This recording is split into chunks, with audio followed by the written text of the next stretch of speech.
Hi all, ഇന്നത്തെ നമ്മുടെ spoken English ക്ലാസ്സിൽ നമ്മൾ പഠിക്കാൻ പോകുന്നത് നമ്മുടെ വികാരങ്ങളുമായിട്ട് ബന്ധപ്പെട്ട്, നമ്മുടെ ഇമോഷൻസുമായിട്ട് ബന്ധപ്പെട്ട ചില കലക്കേഷൻസ് ആണ്. ഓക്കെ, അപ്പൊ ഈ കലക്കേഷൻസ് നമുക്ക് പല കോണ്ടെക്സ്റ്റിൽ ഉപയോഗിക്കാവുന്നതാണ്. നമ്മുടെ വികാരങ്ങളെ എക്സ്പ്രസ് ചെയ്യുമ്പോഴേക്കും അതിന്റെ ഇന്റൻസിറ്റി എത്രമാത്രമാണ്, ഏത് രീതിയിലാണ് വികാരങ്ങളുമായിട്ട് ബന്ധപ്പെട്ട വാക്യങ്ങൾ ഉപയോഗിക്കേണ്ടത്, ഇങ്ങനെയുള്ള കാര്യങ്ങളൊക്കെയാണ് ഇന്നത്തെ ക്ലാസ്സിൽ നമ്മൾ കോൺസെൻട്രേറ്റ് ചെയ്യുന്നത്. അപ്പൊ നമുക്ക് പഠിക്കാം. ഒരു ചെറിയ അളവില് ഒരു വ്യക്തിക്ക് ഇമോഷൻ ഫീൽ ചെയ്യുകയാണെങ്കിൽ അതിന് നമ്മൾ എ ട്രേസ് ഓഫ് ഇമോഷൻ അല്ലെങ്കിൽ എ ഫ്ലിക്കർ ഓഫ് ഇമോഷൻ എന്ന് പറയും. അപ്പൊ എ ട്രേസ് ഓഫ് ഇമോഷൻ അല്ലെങ്കിൽ എ ഫ്ലിക്കർ ഓഫ് ഇമോഷൻ ഏത് രീതിയിൽ സെന്റൻസിൽ ഉപയോഗിക്കാമെന്ന് നമുക്ക് നോക്കാം. നമുക്ക് പറയാം A trace of sadness, a trace of happiness, a trace of fear, അതുപോലെ a flicker of fear, a flicker of excitement, a flicker of sadness. അങ്ങനെ പല വികാരങ്ങളും നമുക്ക് ഈ ഫ്ലിക്കർ അല്ലെങ്കിൽ ട്രേസ് ഓഫ് എന്ന് പറഞ്ഞ് ഇമോഷൻ, ഏതെങ്കിലും ഒരു ഇമോഷൻ ചേർത്ത് നമുക്ക് സെന്റൻസുകൾ ഉപയോഗിക്കാവുന്നതാണ്.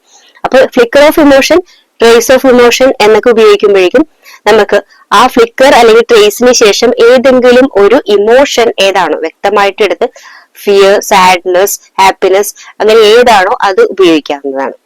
Though she spoke calmly, a trace of bitterness colored her words. Though she spoke calmly, a trace of bitterness colored her words. അതായത് അവൾ വളരെ ശാന്തമായിട്ടാണ് സംസാരിച്ചെങ്കിലും ചെറിയ ഒരു നീരസം അവളുടെ വാക്കുകളിൽ ധ്വനിച്ചിരുന്നു. അവളുടെ വാക്കുകളിലൂടെ ചെറിയൊരു നീരസം നമുക്ക് മനസ്സിലാക്കാൻ സാധിക്കുമായിരുന്നു എന്നാണ് ഈ സെന്റൻസിന്റെ അർത്ഥം. അപ്പൊ മനസ്സിലായ ട്രേസ് ഓഫ് ഇമോഷൻ അല്ലെങ്കിൽ ഫ്ലിക്കർ ഓഫ് ഇമോഷൻ ഏത് രീതിയിലാണ് ഉപയോഗിക്കുന്നതെന്ന്. ചെറിയൊരു വ്യത്യാസം, നമ്മുടെ വൈകാരിക തലത്തിലുണ്ടാവുന്ന ചെറിയൊരു വ്യത്യാസത്തെയാണ് ഇത് കാണിക്കുന്നത്. A flicker of excitement crossed her face as she heard the news. A flicker of excitement crossed her face as she heard the news. ആ വാർത്ത കേട്ടപ്പോഴേക്കും എക്സൈറ്റ്മെന്റിന്റെ ഒരു ചെറിയൊരു ഇമോഷൻ അല്ലെ, എക്സൈറ്റ്മെന്റ് നമുക്കറിയാം. അപ്പൊ പെട്ടെന്നുണ്ടാവുന്ന ആ ഒരു സന്തോഷം അത് അവളുടെ മുഖത്തൂടെ കടന്നുപോയി. മുഖത്ത് വ്യക്തമായി എന്നാണ് ക്രോസ്ഡ് ഹെർ ഫേസ് എന്ന് പറഞ്ഞത്. മുഖത്ത് വ്യക്തമായി. A flicker of fear crossed her face as she a flicker of fear crossed her face as she realized the danger. ആ അപകടം മനസ്സിലാക്കിയപ്പോഴേക്കും ഭയത്തിന്റെ ചെറിയൊരു ലാഞ്ചന അവളുടെ മുഖത്ത് കാണപ്പെട്ടു. ഇതാണ് okay the flicker of emotion, flicker of fear. Even after the argument, a trace of hurt remained in his voice. Even after the argument, a trace of hurt remained in his voice. ആ വാദപ്രതിവാദത്തിന് ശേഷം, അതായത് വാദപ്രതിവാദം എന്തെങ്കിലും ഒരു നല്ല കാര്യത്തിന് വേണ്ടിയായിരിക്കാം, അതിനുശേഷം പോലും അയാളുടെ മുഖത്ത് വെറുപ്പിന്റെ ചെറിയൊരു അംശം ഉണ്ടായിരുന്നു. A flicker of sadness lingered in his eyes. A flicker of sadness lingered in his eyes. അതായത് ദുഃഖത്തിന്റെ ചെറിയൊരു ലാഞ്ചന അവന്റെ കണ്ണുകളിൽ നിഴലിച്ചിരുന്നു അല്ലെ. ചെറുതായിട്ട് നമ്മുടെ കണ്ണുകളിലൊക്കെ ദുഃഖം കാണുന്നതിനാണ്. അതാണ് flicker of sadness lingered in his eyes എന്ന് പറഞ്ഞത്. ഓക്കെ, അടുത്തൊരു എക്സ്പ്രഷൻ ആണ് ഓവർവെർമിംഗ് ഇമോഷൻ. ഓവർവെർമിംഗ് ഇമോഷൻ എന്ന് വെച്ചാല് a very strong emotion that you feel suddenly. നിങ്ങൾ പെട്ടെന്ന് ഒരു വികാര വിക്ഷോഭം ഉണ്ടാവും എന്ന് പറയുന്നില്ലേ, അതാണ് ഓവർവെർമിംഗ് ഇമോഷൻ എന്ന് പറഞ്ഞാൽ. അപ്പൊ നമുക്ക് ആ ഇമോഷന്റെ സ്ഥാനത്ത് ഏത് തരത്തിലുള്ള ഇമോഷനും ചേർത്ത് സെന്റൻസുകളിൽ ഉപയോഗിക്കാവുന്നതാണ്. എക്സാമ്പിൾസ് നോക്കാം. When the doctor said the surgery was successful, she felt an overwhelming relief. When the doctor said the surgery was successful, she felt an overwhelming relief. അപ്പൊ സർജറി സക്സസ്ഫുൾ ആയിരുന്നു, വിജയകരമായിരുന്നു എന്ന് പറഞ്ഞപ്പോഴേക്കും അവൾക്ക് എന്താ തോന്നിയത്?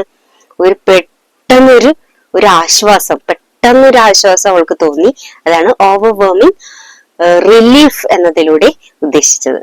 The moment she saw her newborn baby, an overwhelming joy washed over her. The moment she saw her newborn baby, an overwhelming joy washed over her. ആ കുഞ്ഞിന്റെ, അതായത് നവജാത ശിശുവിന്റെ മുഖം കണ്ട മാത്രയിൽ തന്നെ അവളുടെ മനസ്സിൽ അവൾക്ക് ഭയങ്കരമായ സന്തോഷം തോന്നി. അതാണ് ഇവിടെ ഉദ്ദേശിച്ചത്. When he discovered the betrayal, an overwhelming anger surged through him. When he discovered the betrayal, an overwhelming anger surged through him. അതായത് ആ വഞ്ചന എന്ന് പറയുന്ന കാര്യം കണ്ടുപിടിച്ചപ്പോൾ തന്നെ അവന് ഭയങ്കരമായ ദേഷ്യം തോന്നി എന്നാണ് ഇതിനർത്ഥം. An overwhelming anger surged through him. The smell of old books filled the room, an overwhelming nostalgia for her old childhood times. The smell of old books filled the room, an overwhelming nostalgia. പഴയ പുസ്തകങ്ങളുടെ ആ ഒരു ഗന്ധം എന്ന് പറഞ്ഞപ്പോഴേക്കും, ആ ഗന്ധം വന്നപ്പോഴേക്കും അവൾക്ക് തോന്നിയത് എന്താണ്? പഴയ കാലത്തെ കുട്ടിക്കാലത്തുണ്ടായിരുന്ന ആ ഓർമ്മകളുടെ ആ ഒരു നൊസ്റ്റാൾജിയ എന്ന് വെച്ചിട്ടുണ്ടെങ്കിൽ എന്താണ്? ഈ പഴയ കാലത്തെ കുറിച്ചുള്ള ഓർമ്മ, ആ പഴയ കാലത്തിലേക്ക് തിരിച്ചു പോകാനൊക്കെ നമുക്കൊരു ആഗ്രഹം തോന്നൂലേ? അങ്ങനത്തെ ഒരു ഫീലിംഗ് ആണ് നൊസ്റ്റാൾജിയ എന്ന് പറയുന്നത്. അപ്പൊ അവൾക്ക് അങ്ങനെ ഒരു ഫീലിംഗ് ആണ് തോന്നിയത്, ഭയങ്കരമായിട്ട് അങ്ങനെ ഒരു ഫീലിംഗ് തോന്നി. അതാണ് an overwhelming nostalgia for her childhood times എന്നുകൊണ്ട് ഉദ്ദേശിച്ചത്. മൂന്നാമത്തെ എക്സ്പ്രഷൻ ആണ് to stir up people's emotions. To stir up people's emotions എന്നതുകൊണ്ട് ഉദ്ദേശിക്കുന്നത് എന്താണ്? Deliberately try to people have strong feelings. അതായത് ആളുകൾക്ക് എന്തെങ്കിലും വികാരങ്ങൾ ഭയങ്കരമായിട്ട് സ്ട്രോങ് ആയിട്ട് ഉണ്ടാവുന്നതിന് വേണ്ടി അതിനെ കത്തിജ്വലിപ്പിക്കുന്ന അല്ലെങ്കിൽ അതിന് കുത്തി ഉണർത്തുന്ന രീതിയിലുള്ള ആ ഒരു പെർഫോമൻസ് ആണ് stir up people's emotions എന്നതിലൂടെ ഉദ്ദേശിക്കുന്നത്. അതായത് വികാരത്തെ തട്ടി ഉണർത്തുക, അതായത് ഉറങ്ങിക്കിടക്കുന്ന വികാരമാണെങ്കിൽ അതായത് കുറച്ചുകൂടി എരുതിയിൽ എണ്ണ ഒഴിക്കുക എന്നൊക്കെ പറയില്ലേ, അതുപോലെ സ്ട്രോങ് ആക്കി എടുക്കുക എന്നുള്ള അർത്ഥമാണ് ഇവിടെ ഉള്ളത്. The politician's speech was to stir up feeling of anger among the crowd. Politician അതായത് രാഷ്ട്രീയക്കാരൻ എന്തിനാണ് പ്രസംഗിച്ചതെന്ന് വെച്ചിട്ടുണ്ടെങ്കിൽ ജനങ്ങളുടെ ഉള്ളിലുള്ള ആ ഒരു ദേഷ്യം എന്ന് പറയുന്ന വികാരത്തിന് കൂടുതലായി കത്തിജ്വലിപ്പിക്കുന്നതിന് വേണ്ടിയാണ് അദ്ദേഹം അങ്ങനെ ഒരു പ്രസംഗം നടത്തിയത് എന്നാണ് ഇതിലൂടെ ഉദ്ദേശിക്കുന്നത്. The politician's speech was to stir up the feeling of anger among the crowd. ജനക്കൂട്ടങ്ങളുടെ ഇടയിൽ ആ ഒരു വികാരം കത്തിജ്വലിപ്പിക്കും, ദേഷ്യം എന്ന വികാരം കത്തിജ്വലിപ്പിക്കുന്നതിന് വേണ്ടിയാണ് ആ രാഷ്ട്രീയക്കാരൻ അങ്ങനെ ഒരു പ്രസംഗം നടത്തിയത്. The comedian's jokes stirred up laughter among the audience. അതായത് ഓഡിയൻസിന്റെ ഇടയിൽ പൊട്ടിച്ചിരി ഉണർത്തുന്നതിന് വേണ്ടി ഈ കൊമേഡിയൻ, അതായത് ഈ തമാശക്കാരനല്ലേ, അദ്ദേഹം ഒത്തിരി തമാശകൾ പറഞ്ഞു. ഈ തമാശകളൊക്കെ കേട്ടിട്ട് ജനങ്ങള് ഒത്തിരി അങ്ങോട്ട് പൊട്ടിച്ചിരിച്ചു. അതായത് ഇവരെ ചിരിപ്പിക്കുന്നതിന് വേണ്ടി, ഇവരിൽ ചിരി ഉണർത്തുന്നതിന് വേണ്ടിയാണ് കൊമേഡിയൻ ഇങ്ങനെയുള്ള ജോക്സ് ഒക്കെ പറഞ്ഞത്. ഈ തമാശക്കാരന്റെ ഈ തമാശകളെല്ലാം ഈ കേട്ടിരിക്കുന്ന കേൾവിക്കാരുടെ ഇടയിൽ ഒത്തിരി പൊട്ടിച്ചിരികൾ ഉണർത്തി എന്നാണ് ഈ സെന്റൻസിന്റെ അർത്ഥം. The story of a rescued animal stirred up compassion in the readers.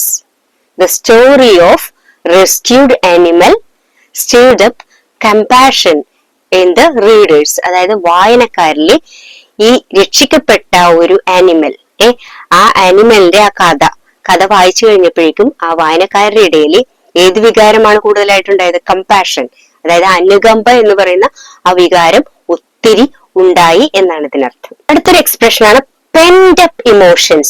Pent up emotions, emotion that someone feel but does not express.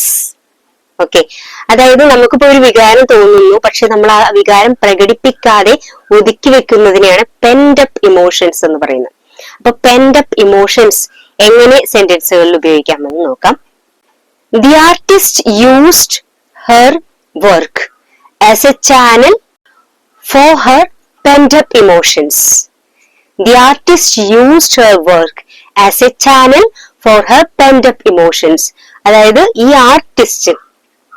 ആർട്ടിസ്റ്റിന്റെ ഉള്ളിലെ വികാരങ്ങളെ ഒതുക്കി വെച്ചിരിക്കുന്ന, അതായത് ആരെയും അറിയിക്കാതെ വെച്ചിരിക്കുന്ന ആ വികാരങ്ങളെ പ്രകടിപ്പിക്കുന്നതിനുള്ള ഒരു മാർഗമായിട്ട് തിരഞ്ഞെടുത്തിരിക്കുന്നത് എന്താണ്? അവളുടെ വർക്കുകൾ. അവളുടെ വരകളിലൂടെ അവളുടെ ഉള്ളിലുള്ള വികാരങ്ങളാണ് പുറത്തേക്ക് വരുന്നത്. അപ്പൊ അകത്ത് ആരെയും അറിയിക്കാതെ വെച്ചിരിക്കുന്ന വികാരങ്ങളെയാണ് നമ്മൾ pent up emotions എന്ന് പറയുന്നത്. He could no longer contain his pent up emotions. He could no longer contain his pent up emotions എന്ന് പറഞ്ഞാല് അവന്റെ ആ അടക്കി വെച്ചിരിക്കുന്ന വികാരങ്ങളെ അങ്ങനെ അടക്കി നിർത്താനായിട്ട് അവന് കഴിയുമായിരുന്നില്ല എന്നാണ് ഇതിനർത്ഥം. The pressure of the job caused a pent up emotion in him. The pressure of the job caused the pent up emotion in him. അതായത് അവന്റെ ഉള്ളിൽ അവൻ ആ ജോലി ഏത് ജോലിയാണെന്ന് പറയുന്നില്ല, ആ ജോലിയിൽ ഉണ്ടായിരുന്ന ആ ഒരു ആ പ്രഷർ അവന്റെ ഉള്ളില് ഒത്തിരി അടക്കി വെക്കുന്ന വികാരങ്ങൾ ഉണ്ടാക്കുന്നതിന് കാരണമായി.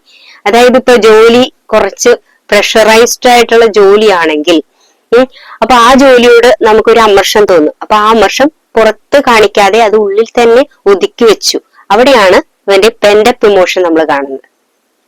The therapist helped him explore his pent up emotions. The therapist helped him explore the pent up emotions. അതായത് തെറാപ്പിസ്റ്റ്. അപ്പൊ അത് എങ്ങനെയാണ്? നമുക്കിപ്പോ മാനസികമായിട്ട് എന്തെങ്കിലും പ്രശ്നങ്ങളൊക്കെ ഉണ്ടെങ്കിൽ നമ്മുടെ ഉള്ളിൽ നമ്മൾ ഇതുപോലെ ഒതുക്കി വെച്ചിരിക്കുന്ന വികാരങ്ങളെയൊക്കെ കണ്ടെത്തുന്നതിന്, എക്സ്പ്ലോർ ചെയ്യുന്നതിന് സഹായിക്കുന്നത് ആരാണ്? ഇപ്പൊ തെറാപ്പിസ്റ്റ് അല്ലെ. തെറാപ്പി ഇപ്പൊ സൈക്കോ തെറാപ്പി നടത്തുന്ന ഒരാളായിരിക്കാം തെറാപ്പിസ്റ്റ്. അപ്പൊ സൈക്കോ തെറാപ്പി നടത്തുന്ന ആള് ആ ഉള്ളിലുള്ള ആ വ്യക്തിയുടെ ഉള്ളിലുള്ള വികാരങ്ങളെ കണ്ടെത്തുന്നതിന് സഹായിച്ചു. കണ്ടെത്തിയാലേ നന്നായിട്ട് ട്രീറ്റ് ചെയ്യാൻ പറ്റുള്ളൂ. അപ്പൊ അത് കണ്ടെത്തുന്നതിന് സഹായിച്ചു. അതാണ് ഇവിടെ pent up emotion. അടക്കി വെച്ചിരുന്ന വികാരങ്ങളെ അതെന്തൊക്കെയാണെന്ന് എക്സ്പ്ലോർ ചെയ്ത് മനസ്സിലാക്കുന്നതിന് സഹായിച്ചു എന്നാണ് ഇവിടെ ഉദ്ദേശിക്കുന്നത്. The therapist helped him explore the pent up emotions. അടുത്തൊരു എക്സ്പ്രഷൻ ആണ് to be choked with emotion. To be choked with emotion. Feel so much emotion that you cannot speak normally. അതായത് നമുക്ക് പറഞ്ഞറിയിക്കാനാവാത്ത രീതിയിലുള്ള വികാരങ്ങൾ, അതാണ് ഇവിടെ to be choked with emotion. അതായത് chalk ചെയ്യുക എന്ന് പറഞ്ഞാൽ ശരിക്കും പറഞ്ഞാൽ നമ്മളിങ്ങനെ പറയില്ലേ, ശ്വാസം മുട്ടിപ്പോകുന്ന പറയില്ലേ, അതുപോലെ ചോക്ക് ചെയ്യുന്ന രീതിയിൽ വികാര വിക്ഷോഭങ്ങൾ ഉണ്ടാവുന്ന അതിനെയാണ് ഇവിടെ choked with emotion എന്ന് പറയുന്നത്.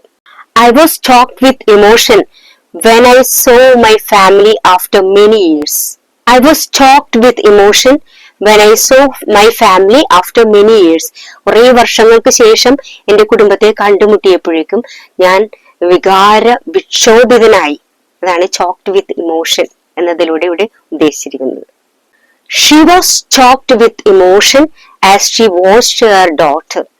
She was choked with emotion as she watched her daughter.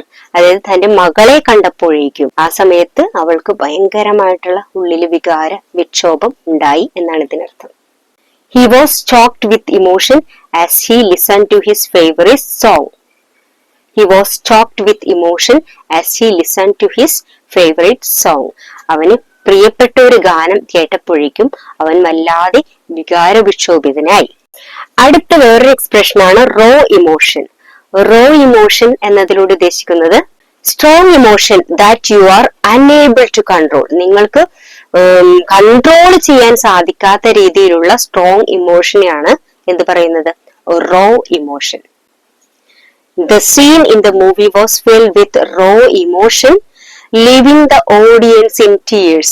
The scene in the movie was filled with raw emotion, leaving the audience in tears. അതായത് ആ സിനിമയിലെ ഒരു രംഗം എന്താണ് ഭയങ്കര റോ ഇമോഷൻസ് നിറഞ്ഞതായത് കൊണ്ട് ജനങ്ങൾ അവസാനം എന്ത് ചെയ്തു? ഓഡിയൻസ് കരയാൻ തുടങ്ങി.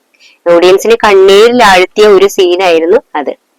ഇവിടെ ആ റോ ഇമോഷൻ എന്ന് പറഞ്ഞ യഥാർത്ഥത്തിലുള്ള ആ വികാരത്തിന്റെ യഥാർത്ഥത്തിലുള്ള നമുക്ക് കൺട്രോൾ ചെയ്യാൻ സാധിക്കാത്ത രീതിയിലുള്ള ഒരു എക്സ്പ്രഷൻ എന്നുള്ള രീതിയിലാണ് ഉപയോഗിച്ചിരിക്കുന്നത്. He spoke with raw emotion about his experience. He spoke with raw emotion about his experience. അവൻ ഉണ്ടായ അനുഭവത്തെ കുറിച്ച് അവൻ കൺട്രോൾ ചെയ്യാൻ പറ്റാത്ത രീതിയിലുള്ള വികാരത്തോടു കൂടിയാണ് പറഞ്ഞത്. അതായത് നിയന്ത്രണാതീതമായ വികാരത്തോടു കൂടിയാണ് അവൻ അവന്റെ അനുഭവത്തെ കുറിച്ച് പറഞ്ഞത്. അവന്റെ അനുഭവം നിയന്ത്രണാതീതമായ വികാരത്തോടു കൂടിയാണ് അവൻ പങ്കുവച്ചത്. അടുത്തൊരു എക്സ്പ്രഷൻ ആണ് ടു ഷോ യുവർ ഇമോഷൻസ്. അതായത് to demonstrate your emotions in many ways. പല രീതികളിലും നിങ്ങളുടെ വികാരത്തെ പ്രകടിപ്പിക്കുന്നതിനെയാണ് ടു ഷോ യുവർ ഇമോഷൻസ് എന്നതിലൂടെ ഉദ്ദേശിക്കുന്നത്. അപ്പൊ നമുക്ക് സെന്റൻസുകൾ നോക്കാം. It's okay to show your emotions sometimes. It's okay to show your emotions sometimes. അതായത് നിങ്ങളുടെ വികാരങ്ങളെ ചില സമയത്തൊക്കെ പ്രകടിപ്പിക്കേണ്ടത് ആവശ്യമാണ്. ചിലപ്പോൾ ദേഷ്യം തോന്നിയാൽ ദേഷ്യം കൺട്രോൾ ചെയ്യാതെ ദേഷ്യം പ്രകടിപ്പിക്കണം. ചിലപ്പോൾ സങ്കടം തോന്നിയാൽ സങ്കടം കൺട്രോൾ ചെയ്യാതെ സങ്കടം പ്രകടിപ്പിക്കണം. അപ്പൊ ഈ രീതിയിൽ we have to express our emotions sometimes. അതായത് we have to show our emotions sometimes. It's okay to show your emotions sometimes. The movie was so sad, it made me show my emotions in public. The movie was so sad, it made me express my emotion in public. അതായത് ഈ cinema ഭയങ്കര ദുഃഖം നിറഞ്ഞത്, സങ്കടം നിറഞ്ഞതായിരുന്നു. അതുകൊണ്ട് തന്നെ പബ്ലിക്കായിട്ട് ഞാൻ എന്റെ ദുഃഖം പ്രകടിപ്പിച്ചു. അതായത് എനിക്ക് ആ സമയത്ത് സങ്കടം തോന്നിയപ്പോ ഞാൻ കരഞ്ഞു പോയി. അത് മറ്റുള്ളവരെ കാണിക്കാൻ വേണ്ടിയല്ല, പക്ഷെ അത് കൺട്രോൾ ചെയ്യാനായിട്ട് എനിക്ക് സാധിക്കാതെ എക്സ്പ്രസ് ചെയ്തു എന്നുള്ളൊരു മീനിങ് ആണ് അതിനകത്തുള്ളത്. I wish he would show his emotion more. I wish he would show his emotion more. അതായത് ഞാൻ ആഗ്രഹിക്കുന്നതെന്ന് വെച്ചിട്ടുണ്ടെങ്കിൽ അവൻ കൂടുതൽ അവന്റെ ഈ ഇമോഷൻസ് എക്സ്പ്രസ് ചെയ്യണമെന്ന് തന്നെയാണ്. കാരണം ചിലപ്പോഴൊക്കെ അവൻ ഇമോഷൻസ് എക്സ്പ്രസ് ചെയ്യാറില്ല, പക്ഷെ അത് അവന് ദോഷമായിട്ട് വരാതിരിക്കുന്നതിന് അതാണ് ഞാൻ പറയുന്നത്, അവൻ അവന്റെ വികാരങ്ങൾ പ്രകടിപ്പിക്കണം എന്നതാണ് ഇതിലൂടെ ഉദ്ദേശിക്കുന്നത്. അപ്പൊ ഇത്രയും കാര്യങ്ങളാണ് നമ്മൾ വികാരങ്ങളെ കുറിച്ച്, നമ്മുടെ ഇമോഷൻസിനെ കുറിച്ച് ഉള്ള എക്സ്പ്രഷൻ ആയിട്ട്, കലക്കേഷൻസ് ആയിട്ട് നമ്മൾ പഠിച്ചത്. അപ്പൊ ഇതെല്ലാം നിങ്ങൾ സെന്റൻസുകളിൽ ഉപയോഗിക്കുക. വീണ്ടും അടുത്തൊരു ടോപ്പിക്കുമായിട്ട് നമുക്ക് അടുത്ത ക്ലാസ്സിൽ കാണാം. അതുവരെ എല്ലാവർക്കും ബൈ.